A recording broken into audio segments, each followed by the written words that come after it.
Chapter 9 of The Game of Life and How to Play It by Florence Scovel Shinn. Chapter 9, Perfect Self-Expression, or The Divine Design. No wind can drive my bark astray, nor change the tide of destiny. There is for each man perfect self-expression. There is a place which he is to fill, and no one else can fill, something which he is to do, which no one else can do. It is his destiny. This achievement is held, a perfect idea in divine mind, awaiting man's recognition. As the imaging faculty is the creative faculty, it is necessary for man to see the idea before it can manifest. So man's highest demand is for the divine design of his life. He may not have the faintest conception of what it is, for there is possibly some marvelous talent hidden deep within him. His demand should be, Infinite Spirit, open the way for the divine design of my life to manifest. Let the genius within me now be released. Let me see clearly the perfect plan. The perfect plan includes health, wealth, love, and perfect self-expression. This is the square of life, which brings perfect happiness. When one has made this demand, he may find great changes taking place in his life, for nearly every man has wandered far from the divine design. I know in one woman's case, it was as though a cyclone had struck her affairs, but readjustments came quickly, and new and wonderful conditions took the place of old ones. Perfect self-expression will never be labor, but of such absorbing interest that it will seem almost like play. The student knows also, as man comes into the world financed by God, the supply needed for his perfect self-expression will be at hand. Many a genius has struggled for years with the problem of supply, when his spoken word and faith would have released quickly the necessary funds. For example, after the class one day, a man came to me and handed me a cent. He said, "I have just 7 cents in the world, and I'm going to give you 1, for I have faith in the power of your spoken word. I want you to speak the word for my perfect self-expression and prosperity." I spoke the word and did not see him again until a year later. He came in one day, successful and happy, with a roll of yellow bills in a pocket. He said, "Immediately after you spoke the word, I had a position offered me in a distant city, and am now demonstrating health, happiness, and supply." A woman's self-expression may be in becoming a perfect wife, a perfect mother, a perfect homemaker, and not necessarily in having a public career. Demand definite leads, and the way will be made easy and successful. One should not visualize or force a mental picture. When he demands the divine design to come into his conscious mind, he will receive flashes of inspiration and begin to see himself making some great accomplishment. This is the picture or idea he must hold without wavering. The thing man seeks is seeking him. The telephone was seeking Bell. Parents should never force careers and professions upon their children. With a knowledge of spiritual truth, the divine plan could be spoken for early in childhood or prenatally. A prenatal treatment should be, let the God in this child have perfect self-expression.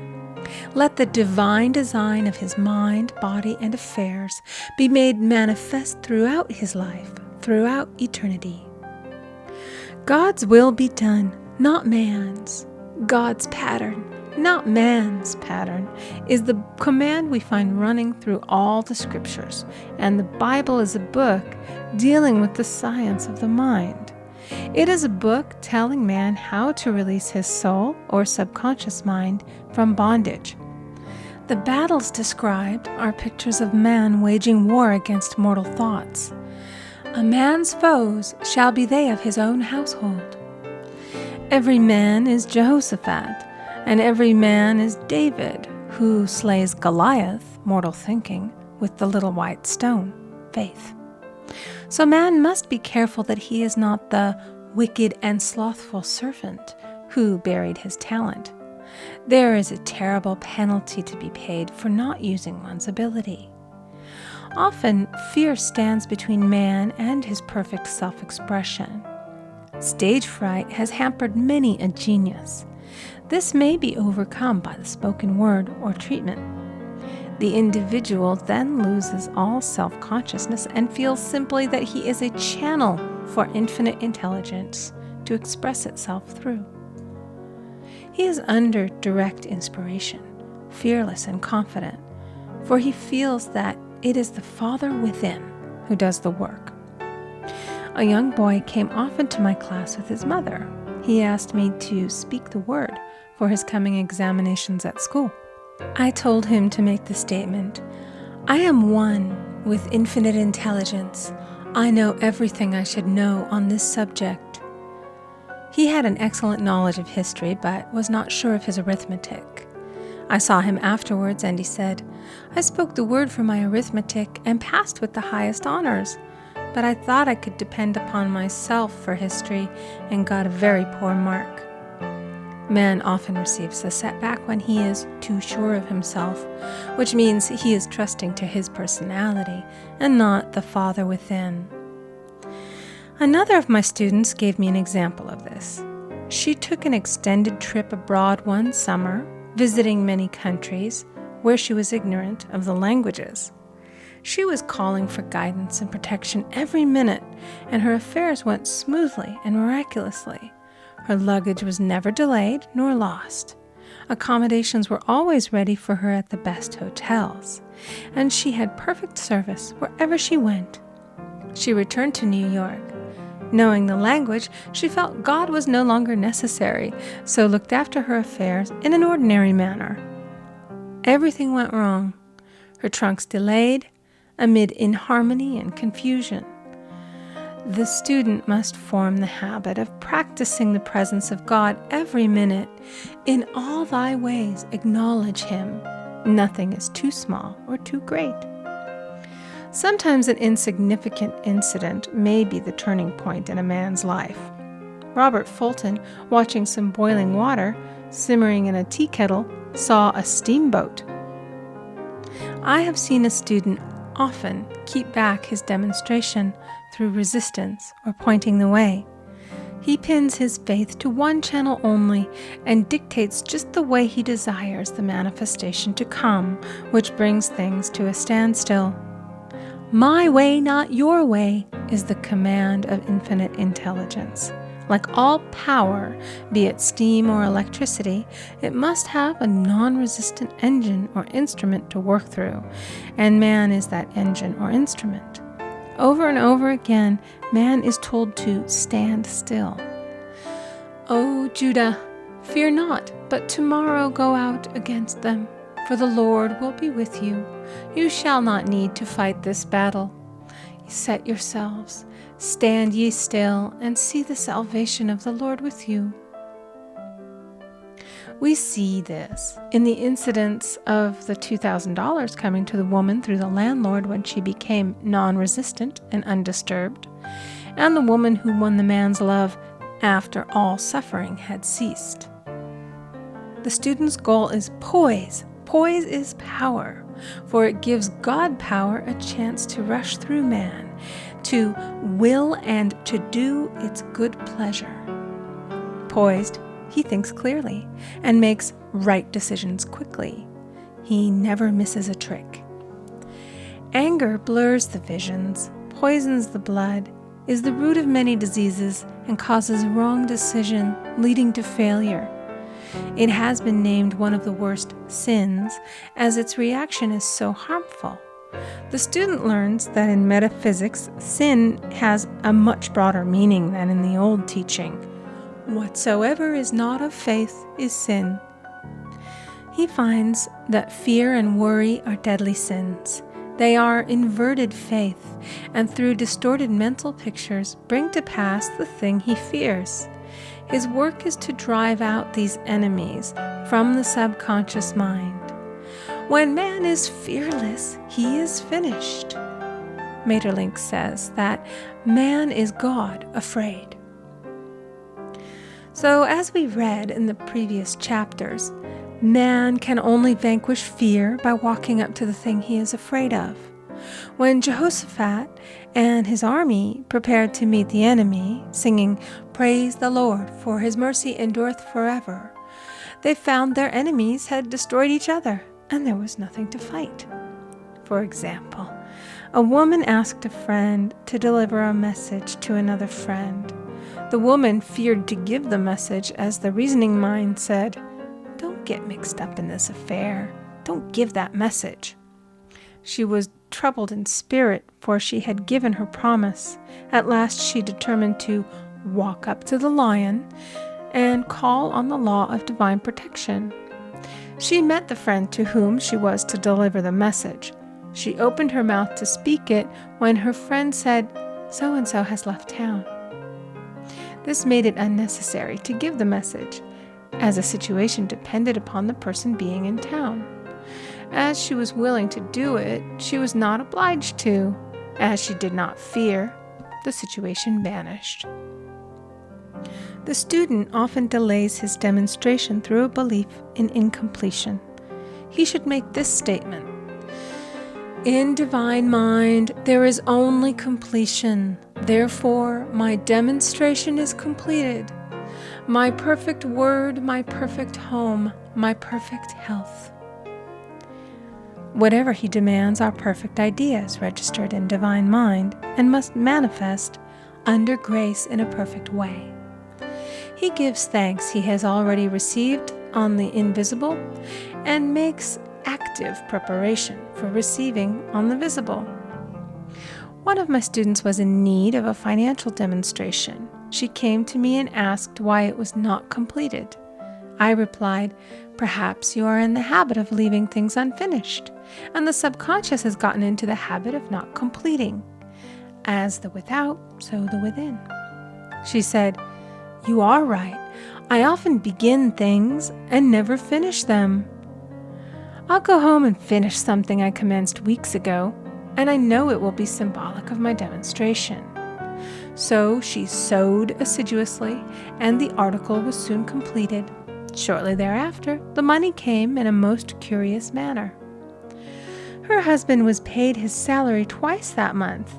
He told the people of their mistake, and they sent word to keep it. When man asks, believing, he must receive, for God creates his own channels. I have been sometimes asked, suppose one has several talents. How is he to know which one to choose? Demand to be shown definitely. Say, "Infinite Spirit, give me a definite lead. Reveal to me my perfect self-expression. Show which talent I am to make use of now." I have known people to suddenly enter a new line of work and be fully equipped with little to no training, so make the statement, "I am fully equipped for the divine plan of my life," and be fearless in grasping opportunities. Some people are cheerful givers, but bad receivers. They refuse gifts through pride or some negative reason, thereby blocking their channels, and invariably find themselves eventually with little or nothing. For example, a woman who had given away a great deal of money had a gift offered her of several $1,000s.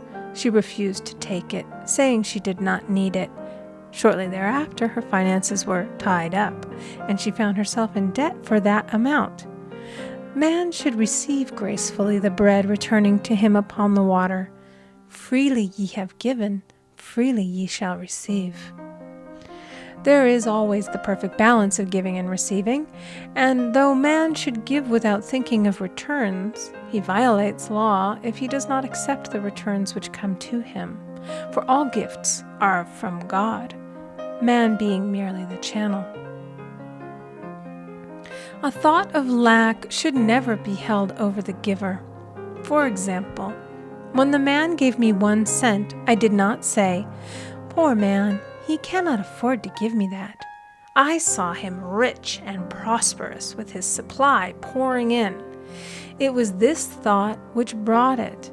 If one has been a bad receiver, he must become a good one, and take even a postage stamp if it is given him, and open up his channels for receiving. The Lord loveth a cheerful receiver, as well as a cheerful giver. I have often been asked why one man is born rich and healthy and another poor and sick. Where there is an effect, there is always a cause. There is no such thing as chance. This question is answered through the law of reincarnation. Man goes through many births and deaths until he knows the truth which sets him free. He is drawn back to the earth plane through unsatisfied desire, to pay his karmic debts or to fulfill his destiny. The man born rich and healthy has had pictures in his subconscious mind, in his past life, of health and riches, and the poor and sick man of disease and poverty. Man manifests, on any plane, the sum total of his subconscious beliefs. However, birth and death are man-made laws, for the wages of sin is death. The Adamic fall in consciousness through the belief in two powers. The real man, spiritual man, is birthless and deathless. He was never born and has never died. As he was in the beginning, he is now and shall ever be. So through the truth, man is set free from the law of karma, sin, and death, and manifests the man made in his image and likeness. Man's freedom comes through fulfilling his destiny, bringing into manifestation the divine design of his life. His Lord will say unto him, "Well done, thou good and faithful servant. Thou hast been faithful over a few things. I will make thee ruler over many things," death itself. "Enter thou into the joy of thy Lord, eternal life."